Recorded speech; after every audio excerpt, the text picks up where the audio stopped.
प्रिय दर्शक बंधु अगस्ट मासटी केमिति कटिबो मेष राशि व्यक्ति मान प्रसंग उपरे आज आमे खूब संक्षिप्त रे भविष्यवाणी करबा को जिबा। अगस्ट मासटी केमिति कटिबो मेष राशि व्यक्ति मान तेबे दर्शक बंधु यह साधारण ज्योतिषीय व्याख्या व्यक्तिगत जन्म कुंडली आपणकर दशा अंतर्दशा और ग्रह स्थिति अनुजाई फल आपणकर भिन्न हो पारे। तेबे आसंतु जानिबा मेष राशि पई अगस्ट मासटी मोटामोटी उपरे किभଳି भाबरे कटिबाकू जाउछि। अगस्ट मास आपणक पई परिश्रमर फल पाइबार समय हो पारे। चाकरी करुथिबा व्यक्ति मानक पई नुआ दायित्व मिल पारे। व्यवसायी भाई भौणी मानक पई नुआ नुआ ग्राहक माने आपणकर व्यवसाय प्रतिष्ठान को आसी पारंती एवं व्यवसाय क्षेत्र रे आपण ए मासरे लाभान्वित हवार जोग रहिछि। अटकी रहितिबा धन फेरी आसीबार संभावना रहिछि। ए मासरे आपणकर पारिवारिक शांति रहिबो, किंतु आपणकर क्रोध वाणी उपरे आपण संयमता आचरण करंतु, नचेत आपणकर पारिवारिक बा गृहस्थ जीवन रे अशांति परिवेश सृष्टि हो पारे। स्वास्थ्य पाई जत्नशील रुहंतु। स्वास्थ्य रे आपणकर निद भल हवा दरकार, खाद्याभ्यास मध्य भल हवा दरकार।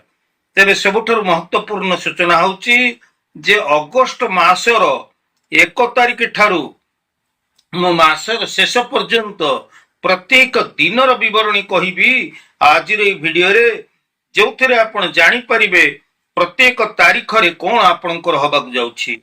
जेमिति कि अगस्ट मासर 1 तारिख मेष राशि व्यक्ति अगस्ट 1 तारिख दिन किछि नुआ काम करिवा पई आपणक मन रे उत्साह बढ़ी पारे।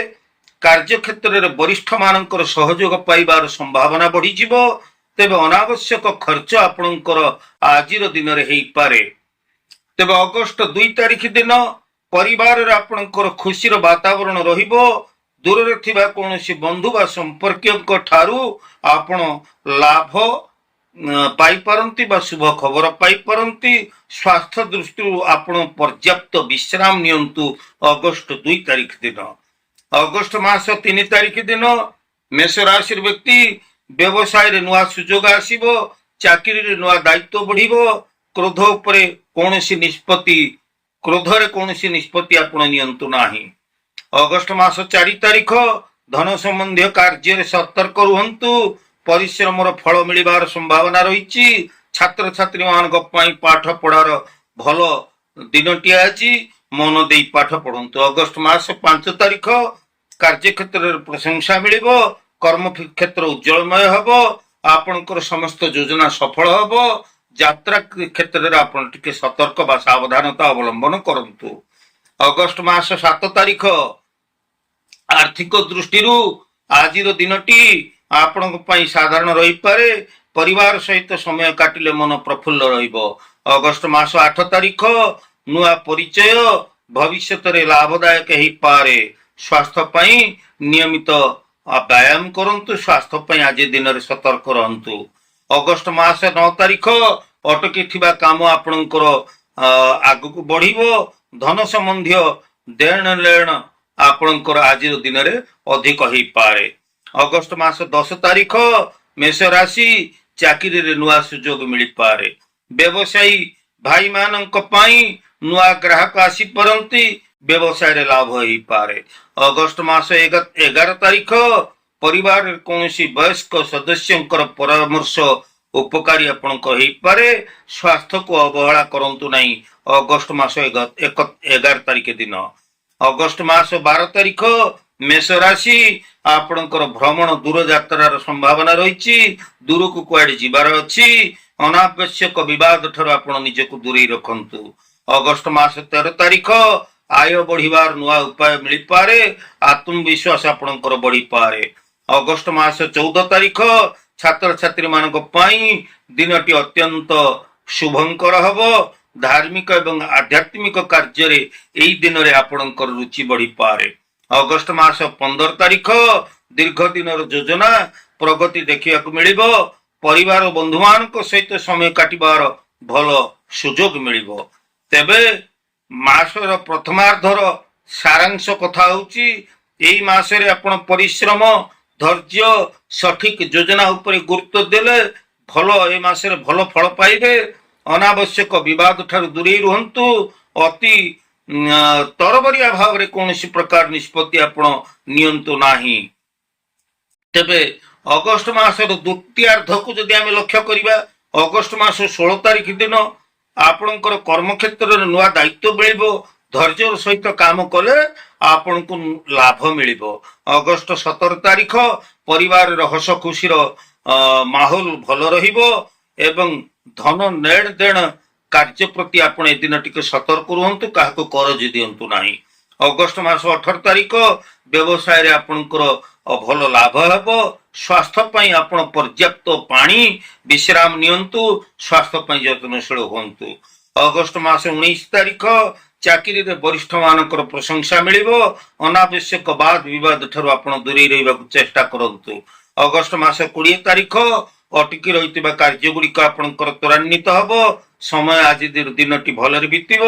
ଅନାବଶ୍ୟକ ଖର୍ଚ୍ଚ କମାନ୍ତୁ। ଅଗଷ୍ଟ ମାସ 22 ତାରିଖ ଦିନ ଜୀବନ ସାଥୀଙ୍କର କିମ୍ବା ପରିବାର ସହିତ ସମୟ ଆପଣ ଯଦି କାଟନ୍ତି ତାହେଲେ ସମ୍ପର୍କର ମୂଳଦୁଆ ଆହୁରି ମଜବୁତ ହେବ। ଅଗଷ୍ଟ ମାସ 23 ତାରିଖ ଏଦିନ ଆପଣଙ୍କ ପାଇଁ ଅତ୍ୟନ୍ତ ଶୁଭ ଦିନ। ଆତ୍ମବିଶ୍ୱାସ ବଢିବ, ନୂଆ ନୂଆ ସୁଯୋଗ ସୃଷ୍ଟି ହେବ। ଅତ୍ୟଧିକ ଆତ୍ମବିଶ୍ୱାସ ଠାରୁ ମଧ୍ୟ ଦୂରେଇ ରହିବା ଦରକାର। ତେବେ ଅଗଷ୍ଟ ମାସ 24 ତାରିଖ ଏଦିନ ଆପଣଙ୍କର ଶୁଭ ଯାତ୍ରା ଯୋଗ ରହିଛି। ଏଦିନ ଆପଣଙ୍କର ଯାତ୍ରା ପୂର୍ବରୁ ସମସ୍ତ ପ୍ରସ୍ତୁତିକୁ ଆପଣ ଯାଞ୍ଚ କରି ଦୂର ସ୍ଥାନକୁ ଆପଣ ଯାତ୍ରା କରନ୍ତୁ। ଅଗଷ୍ଟ ମାସ 25 ତାରିଖ କାର୍ଯ୍ୟକ୍ଷେତ୍ରରେ ଆପଣଙ୍କର ମତାମତକୁ ଗୁରୁତ୍ୱ ଦେଇ ମିଳିପାରେ। ତେବେ ନୂଆ ଯୋଜନା ଉପରେ ଆପଣ କାମ ଆରମ୍ଭ କରିବେ। ଅଗଷ୍ଟ ମାସ 26 ତାରିଖ ସ୍ୱାସ୍ଥ୍ୟ ଆପଣଙ୍କର ଭଲ ରହିବ ଏବଂ ଆପଣ ଆଜିର ଦିନରେ ଟିକେ ସ୍ୱାସ୍ଥ୍ୟ ପାଇଁ ସଚେତନ ରହିବେ। ଆପଣଙ୍କର ସ୍ୱାସ୍ଥ୍ୟ ଜନିତ ସଚେତନତା ସହିତ ସ୍ୱାସ୍ଥ୍ୟ ଯଦିଓ ଭଲ ରହିବ, କିନ୍ତୁ ଆପଣଙ୍କୁ ସ୍ୱାସ୍ଥ୍ୟ ପାଇଁ ସଚେତନ ରହିବାକୁ ପଡିବ।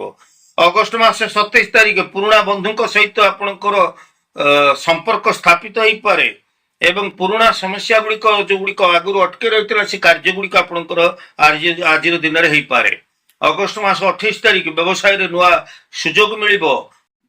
ପର୍ଯ୍ୟାପ୍ତ ପରିମାଣର ଅର୍ଥ ଆଜି ଆପଣଙ୍କ ହାତକୁ ଆସିବ। ଆପଣ ଲାଭାନ୍ୱିତ ହେବାର ସମ୍ଭାବନା ରହିଛି। ଅଗଷ୍ଟ ମାସ 29 ତାରିଖ ପରିବାରରେ ଆନନ୍ଦର ପରିବେଶ ସୃଷ୍ଟି ହେବ। ଘରୋଇ କାମରେ ଆପଣଙ୍କର ବ୍ୟସ୍ତତା ଟିକେ ବଢିପାରେ। ଅଗଷ୍ଟ 30 ତାରିଖ ମାନସିକ ଶାନ୍ତି ପାଇଁ ଧ୍ୟାନ, ପ୍ରାର୍ଥନା, ଆଧ୍ୟାତ୍ମିକ ଆଡକୁ ଆପଣଙ୍କର ରୁଚି ବଢିପାରେ। ତେବେ କ୍ରୋଧକୁ ଆପଣ ନିୟନ୍ତ୍ରଣରେ ରଖନ୍ତୁ। ଅଗଷ୍ଟ ମାସ 31 ତାରିଖ ମାସର ଶେଷ ଦିନରେ ପୂର୍ବରୁ ଅଟକି ରହିଥିବା ପରିଶ୍ରମର ଫଳ ମିଳିବାର ସମ୍ଭାବନା ରହିଛି। ଆଗାମୀ ମାସ ପାଇଁ ଆପଣ ଯୋଜନା ପ୍ରସ୍ତୁତ କରି ଆଗକୁ ଆପଣ ସମୟ ଦେବେ ଏବଂ ଆଗକୁ ଆପଣ ବଢି ଚାଲିବା ପାଇଁ ଚିନ୍ତା କରିବେ। ତେବେ ଏ ସମୁଦାୟ ଅଗଷ୍ଟ ମାସର ସାରାଂଶ କଥା ଆମେ କଣ ବୁଝିଲେ? ଅଗଷ୍ଟ ମାସରେ ମେଷ ରାଶିର ଜାତକ ମାନଙ୍କ ପାଇଁ ପରିଶ୍ରମ, ଧୈର୍ଯ୍ୟ, ସଠିକ ନିଷ୍ପତ୍ତି ଗୁରୁତ୍ୱପୂର୍ଣ୍ଣ ହେବ। କାର୍ଯ୍ୟକ୍ଷେତ୍ରରେ ପ୍ରଗତିର ସୁଯୋଗ ମିଳିବ। ଏ ମାସରେ ଆର୍ଥିକ ବିଷୟରେ ସଂଯମତା ରକ୍ଷା କରିବାକୁ ହବ ବା ଆର୍ଥିକ ସଂଯମ ରକ୍ଷା କରିବା ଆପଣଙ୍କ ପାଇଁ ଲାଭଜନକ ହେଇପାରେ। ପରିବାର ସହିତ ସମୟ କାଟିବା ସହିତ ଆପଣଙ୍କର ସମ୍ପର୍କ ମଜବୁତ ହବ। ପାରିବାରିକ ଗୃହସ୍ଥ ଜୀବନରେ ଆପଣ ସୁଖ ଶାନ୍ତି ପାଇପାରିବେ।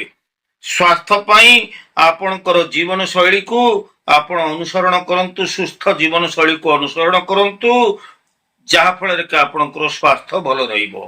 ତେବେ ଦର୍ଶକ ବନ୍ଧୁ, ଅଗଷ୍ଟ ମାସର ପ୍ରତ୍ୟେକ ଦିନର ପ୍ରତ୍ୟେକ ତାରିଖର ସମୁଦାୟ ଅଗଷ୍ଟ ମାସର ସଂକ୍ଷିପ୍ତ ରାଶିଫଳ ବା ଭବିଷ୍ୟବାଣୀ ମୁଁ ଆପଣଙ୍କ ଆଗରେ ରଖିଲି। ଆଜିର ଏହି ଉପସ୍ଥାପନାଟି ଆପଣଙ୍କୁ କେମିତି ଲାଗିଲା? ନୂଆ ଢଙ୍ଗରେ ସବୁଠୁ ସଠିକ ଏବଂ ନୂଆ ଢଙ୍ଗରେ ପ୍ରସ୍ତୁତ କରୁଥିବା ମୋର ଏହି ରାଶିଫଳର କାର୍ଯ୍ୟକ୍ରମ ନିଶ୍ଚିତ ଆପଣମାନଙ୍କ ପାଇଁ ଉପାଦେୟ ପୂର୍ଣ୍ଣ ହେଇପାରୁଛି ବୋଲି ମୁଁ ଅନୁଭବ କରୁଛି। ତେବେ ଆପଣମାନେ ମୋତେ ଉତ୍ସାହିତ କରନ୍ତୁ।